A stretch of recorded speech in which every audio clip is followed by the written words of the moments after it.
Olá, estamos juntos novamente. Você já percebeu que estamos em outro ambiente, né? Que aquele lá já foi. Nós nos mudamos e agora as conexões serão feitas daqui. Você sabe que a gente está aqui em nome da Igreja Batista de Barão da Taquara. Você que é apaixonado pelo estudo da Bíblia, essa é a escola bíblica dominical, mas pode ser escola bíblica dinâmica, porque você pode assistir na segunda, na terça, na quarta, na quinta, na sexta e até as lições anteriores. Olha, tecnologia é tudo de bom e nós vamos estudar então essa revista Conexões e já estamos na lição que vai falar, na lição 21A, que vai falar da conexão entre 1 Pedro e Lamentações e também o livro de Jeremias. Eu quero convidar você então a fazer um passeio comigo na primeira carta de Pedro. A primeira coisa que eu quero falar com você, na verdade vamos orar, né? Vamos orar antes. A primeira coisa que eu quero falar com você é do meu prazer de estar junto contigo no estudo da Palavra de Deus. Quero desafiar você, como tenho feito todo domingo, a ler essas cartas tão pequenas, mas tão profundas e palavras de Deus ao nosso coração. Vamos orar? Senhor, nós te agradecemos. Te agradecemos porque estamos juntos.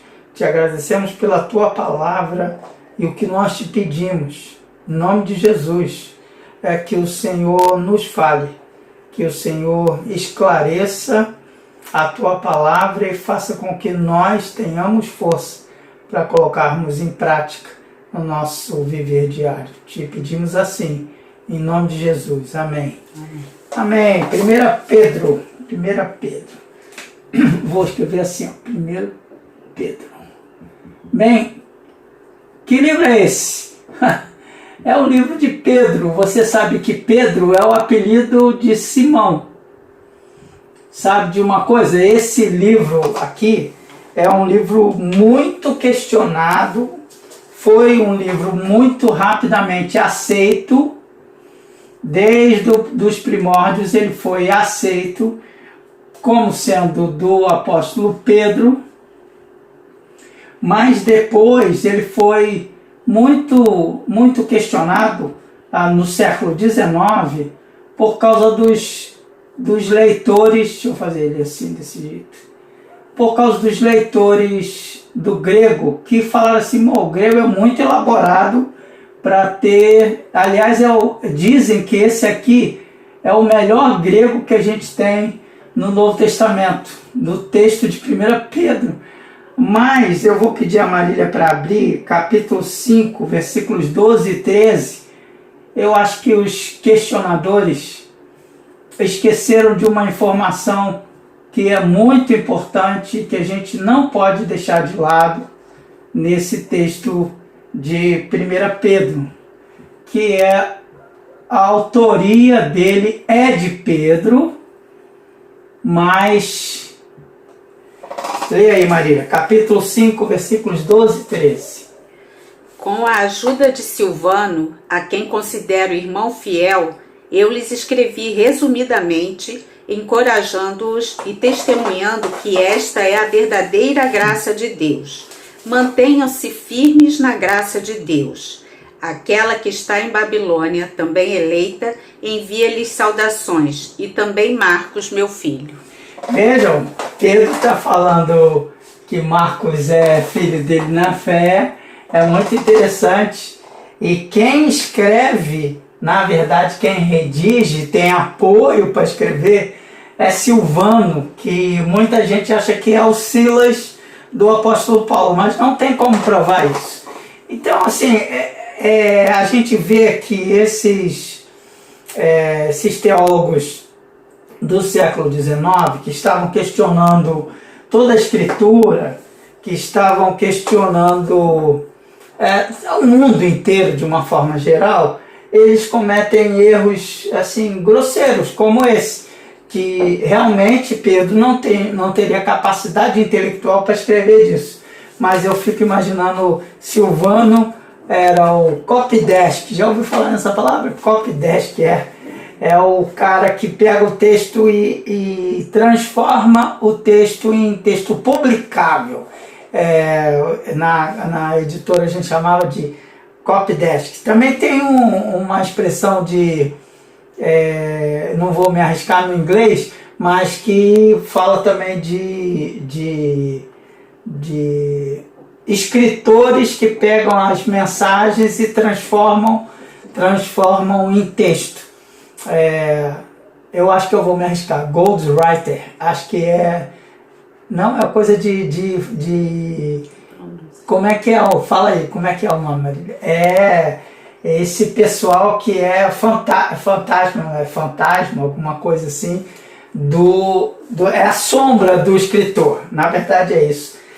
Fui querer falar bonito, acabei me enrolando. Mas vamos lá, vamos continuar. Você entendeu, né?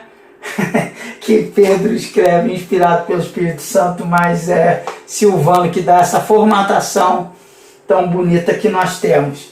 E é muito interessante que o do texto que a Marília leu, você já vê o objetivo desta pequenina carta. Ela tem uma seguinte subdivisão: saudação. Ela tem uma saudação do capítulo 1, versículos 1 e 2. Eu vou pedir a Marília para ler. Depois ela vai ter uma canção, música mesmo, canção de louvor. Aqui a gente vai ver tudo isso aqui, capítulo 1, versos 3 a 12. E depois a carta vai se subdividir em 3 partes. 1, 2, 3 partes. Vamos lá.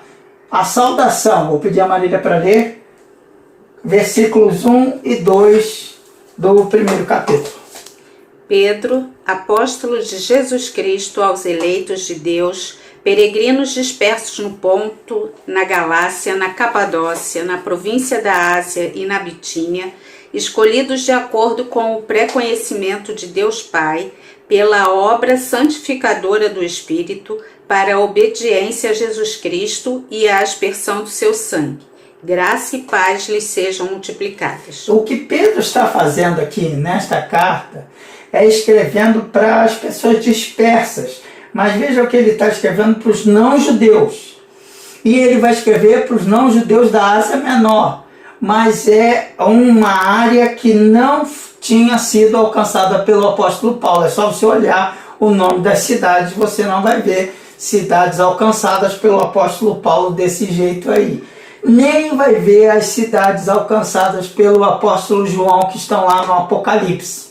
É muito legal isso, né? Cada um dividiu a sua tarefa por onde podia. A Marília leu aí que capítulos 1 e 2, que a carta é uma carta, qual é a palavra que está escrita aí? A palavra que é uma carta circular, é uma carta que vai andar por todos os lugares, quando ela falar assim, vocês que estão dispersos, acho que é isso, peregrinos, a palavra é essa, muito obrigado. Eles são peregrinos, e você precisa guardar isso, peregrinos. Por que eles são peregrinos na terra? Eles são andarilhos na terra. Isso lembra um pai na fé, Abraão, que era um peregrino na terra por onde ele andava. E é isso que ele vai fazer, uma relação entre as pessoas daquela época e a família de Abraão. Guarda isso aí, tá?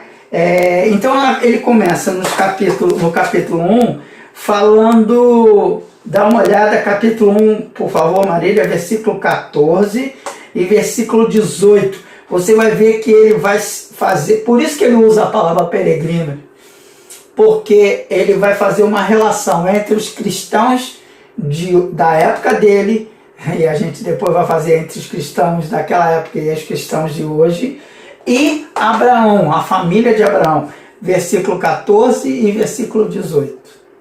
Como filhos obedientes, não se deixem amoldar pelos maus desejos de outrora, quando viviam na ignorância. Pois vocês sabem que não foi por meio de coisas perecíveis, como prata ou ouro, que vocês foram redimidos da sua maneira vazia de viver, que lhes foi transmitida por seus antepassados, mas pelo precioso sangue de Cristo, como um cordeiro sem mancha e sem defeito, conhecido antes da criação do mundo, revelado nestes últimos tempos em favor de vocês. Eu gosto muito desse versículo que diz que o cordeiro foi morto antes da fundação do mundo. Você percebeu?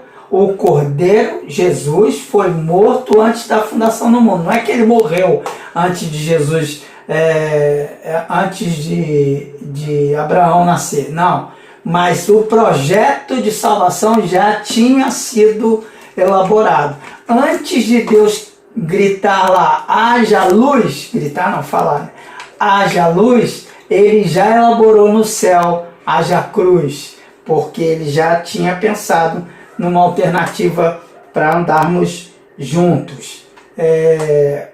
Veja para mim, por favor, Marília, também, capítulo 1, versículos de 3 a 12, a gente vai ver uma canção de louvor.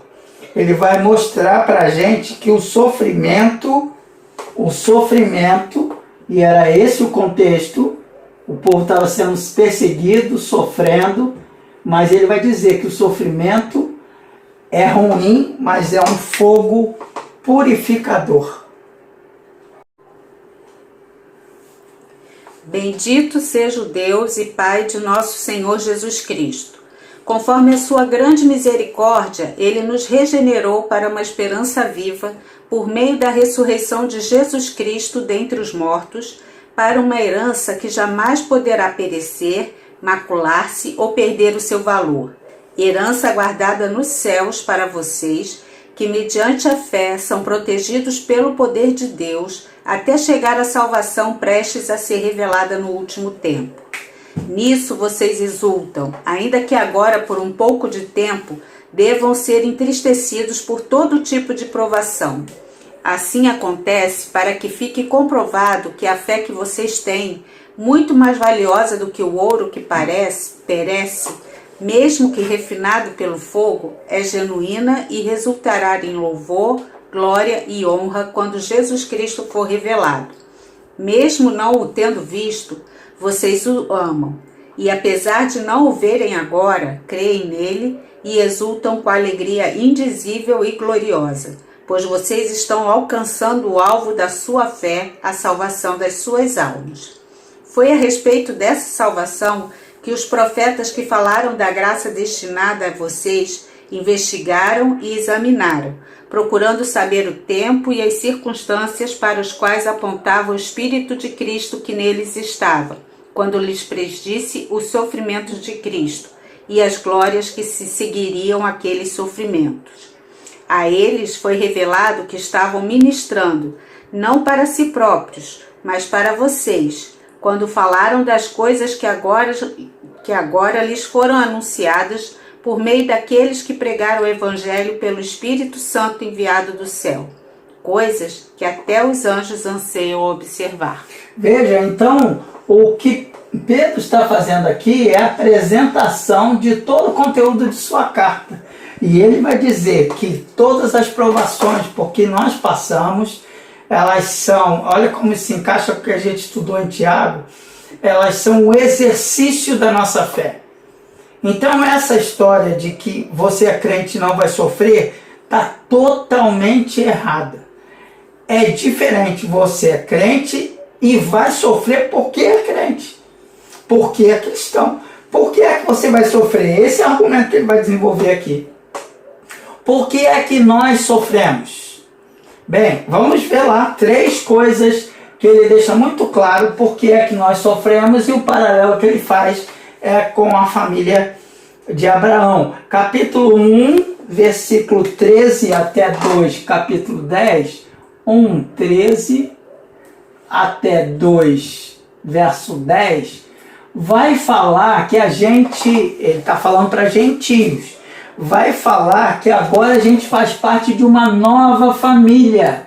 A gente tinha um jeito de agir, um jeito de ser, um jeito de se comportar, que foi modificado graças ao sacrifício, à morte e à ressurreição de Jesus. E qual é o paralelo que ele faz? Ele faz um paralelo com aquele povo já na época do Egito. Ele vai falar assim, versículo 13, acho que é isso. Estejam prontos. Vocês são peregrinos, então estejam prontos. Prontos para quê? Para atravessar o deserto. Enquanto estivermos aqui nesta vida, estaremos atravessando o deserto. A gente não está aqui para curtir a vida, para se dar bem. Não, não. Nós vamos atravessar o deserto e Deus vai atravessar as dificuldades junto conosco. Acho isso sensacional.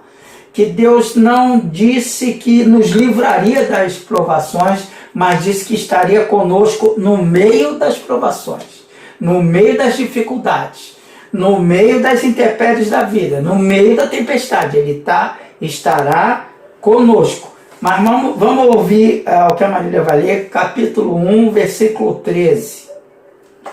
Portanto, estejam com a mente preparada, prontos para a ação. Sejam sóbrios e coloquem toda a esperança na graça que lhes será dada quando Jesus Cristo for revelado. Veja, então, quando essas são palavras de consolação e de esperança. As pessoas estavam sendo perseguidas. E eu vou pedir agora a Marília para ler capítulo 2, versículo 12, depois capítulo 3, versículo 16, capítulo 4, versículo 16. Eu vou repetir. Mas você vai perceber que o contexto é que eles estavam sofrendo hostilidade e assédio. E o que é que um cristão sofre hoje? Se não hostilidade. Você é crente igual fulano de tal. Porque a crente quer ser mais esperto. Você é protegidinho de Deus e tal. Não é assim que funciona no verdadeiro cristianismo. Vou pedir a Marília para ler então 2:12. Vivam entre os pagãos de maneira exemplar, para que, naquilo em que eles os acusam de praticarem o mal, observem as boas obras que vocês praticam e glorifiquem a Deus no dia da sua intervenção. Você ouviu esse versículo? Isso te fez lembrar algum versículo? Palavras de Jesus. Assim resplandeça a vossa luz diante dos homens, para que vejam as vossas boas obras e glorifiquem a vosso Pai que está no céu. Mateus capítulo 5 vai dizer isso lá. Ele vai dizer, vocês fiquem felizes quando vocês forem perseguidos por causa da justiça. Você está fazendo tudo certo e a pessoa vai pegar no seu pé. Mas hoje, infelizmente, a gente deixa isso de lado e crente querendo ser mais esperto do que todos, querendo fazer falcatruas, e não é. A gente tem que aprender a andar de forma correta. Pedro já tinha dito isso lá, capítulo 3, versículo 16. Contudo, façam isso com mansidão e respeito, conservando boa consciência, de forma que os que falam maldosamente contra o bom procedimento de vocês, porque estão em Cristo, fiquem envergonhados de suas calúnias. Vejam que as pessoas podem falar mal dos cristãos, mas eles têm que caluniar, têm que inventar. Eles têm que procurar alguma coisa para acusar, sabe? Quando eu li isso, eu lembrei logo da história de um personagem, Daniel. Estão lembrados? Quando lá no livro de Daniel, as pessoas começam a procurar alguma coisa errada e não acham nada, aí descobrem que Daniel ora ao Senhor 3 vezes ao dia. Aí é muito interessante que eles elaboram uma lei para punir Daniel por orar ao Deus dele, não ao Deus da Babilônia, 3 vezes ao dia. É assim que deveria ser desse jeito conosco. A gente ser tão correto nas coisas que faz, tão preciso na forma como faz, na maneira como faz, nas palavras que usa. E me assusta quando alguns cristãos já maduros ofendem as outras pessoas.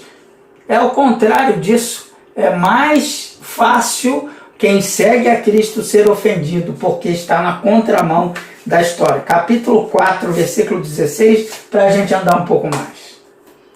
Contudo, se sofre como cristão, não se envergonhe, mas glorifique a Deus por meio desse nome.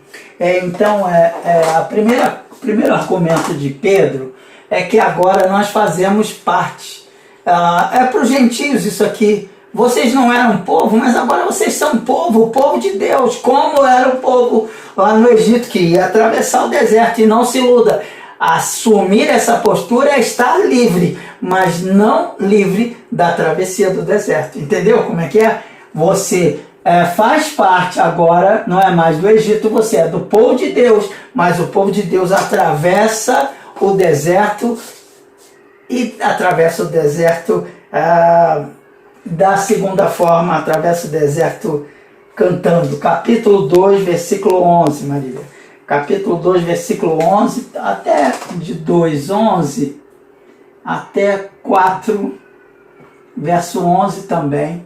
A gente não é masoquista, não é isso. A gente não quer o sofrimento.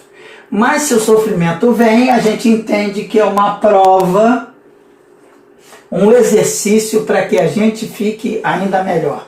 Deixa eu dar uma dica para você. Pode ser que eu esteja errado, mas é o que eu vejo ao longo desse tempo de vida.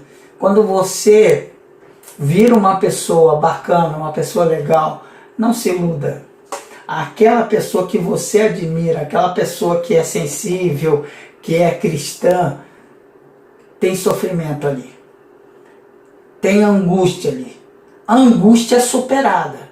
A angústia é superada com a graça. Eu vou pedir até para você ler outro versículo. Não sei se o 2,14 é o suficiente, mas eu não sei se 3:8 e 4:11 são melhores. Dá uma olhadinha aí. Porque é tão difícil você separar só um versículo, é o contexto, né? Qual que você vai ler? 3:8. 3:8. Quanto ao mais, tenham todos o mesmo modo de pensar, sejam compassivos, amem-se fraternalmente, sejam misericordiosos e humildes. Ok, 4:11 também. Se alguém fala, faça-o como quem transmite a palavra de Deus. Se alguém serve, faça-o com a força que Deus provê, de forma que em todas as coisas Deus seja glorificado mediante Jesus Cristo, a quem sejam a glória e o poder para todo sempre. Amém.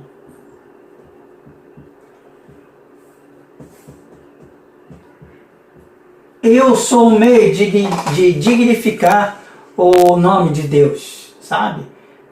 Fazer tudo com excelência, tudo da melhor forma possível. Isso aqui me lembra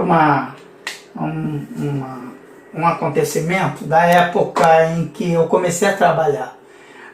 E aí eu tinha acabado de terminar o curso do Senai e eu me achava o desenhista, né? Só que aí eu cheguei na JUERP e não tinha vaga para desenhista. Eu falei, não, quero participar do setor de arte. Eu falei, a única coisa, o lugar que tem lá é para ser office boy, era o que falavam antigamente, do setor de arte. E eu fiquei muito chateado depois de formado, de ser office boy, mas eu falei, tá bom, eu quero ficar perto do pessoal da arte. Quando eu cheguei lá, os caras eram muito bons. Os caras eram muito bons e eu fiquei, um dia eu vou ser igual fulano, igual o cicrano, igual o beltrano. E aí surgiu uma oportunidade nas férias de um colega de fazer um desenho. Aí eu fiz o desenho e o chefe do setor, ele que avaliava o desenho que saía do setor de arte para ir para outro lugar. E ele falava uma coisa para mim. Isso aqui é o melhor do que você pode fazer? Eu voltava para minha mesa, redesenhava, aperfeiçoava, melhorava E quando eu chegava lá de novo para mostrar o desenho, para apresentar para os outros setores, e ele falava a mesma coisa. Isso aqui é o melhor que você pode fazer? Então, e ele falava sempre isso. Depois eu entendi que ele estava me desafiando sempre fazer o melhor. Como eu agradeço a Deus pela vida do pastor Edson Machado, que era o que ele fazia. Ele não criticava nada. Depois eu fiquei sabendo que ele não sabia muita coisa de arte, mas isso era fundamental para eu ouvir naquela época. É o melhor que você pode fazer. E essas palavras ainda ecoam aos meus ouvidos. Às vezes eu tomo uma atitude precipitada e eu fico pensando, é o melhor que você pode fazer como cristão? É o melhor que você pode fazer como marido cristão? É o melhor que você pode fazer como filho cristão? É o melhor que você pode fazer como membro de uma igreja batista que leva o nome de cristão? Eu quero desafiar você a pensar nisso. Então vamos lá. A gente está estudando a primeira carta de Pedro, que vai falar sobre esperança e força no meio da provação. E eu estava dizendo que ele vai apresentar a saudação, vai mostrar que todos nós somos peregrinos como Abraão. E como Abraão, a gente faz parte da família de Deus. E dentro da família de Deus a gente atravessa o deserto. E atravessar o deserto não é ficar no oásis, é atravessar. A gente não fica parado no deserto, tem que estar atravessando. E enquanto atravessamos, eu que sou um canal para dignificar o nome de Deus. As pessoas não veem Jesus. Você já parou para pensar nisso?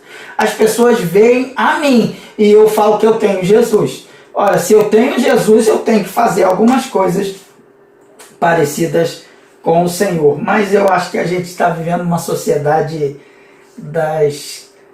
dos filhos marrentinhos, abusados, que a gente só quer a regalia. Eu sou o filho do rei, mas esquece que o filho do rei tem obrigações como filho do rei, e ele representa o rei onde ele está. Mas olha que coisa interessante, ele vai concluindo o livro, o conceito do livro, dizendo que estar com Cristo é ter esperança do futuro, sempre, sempre.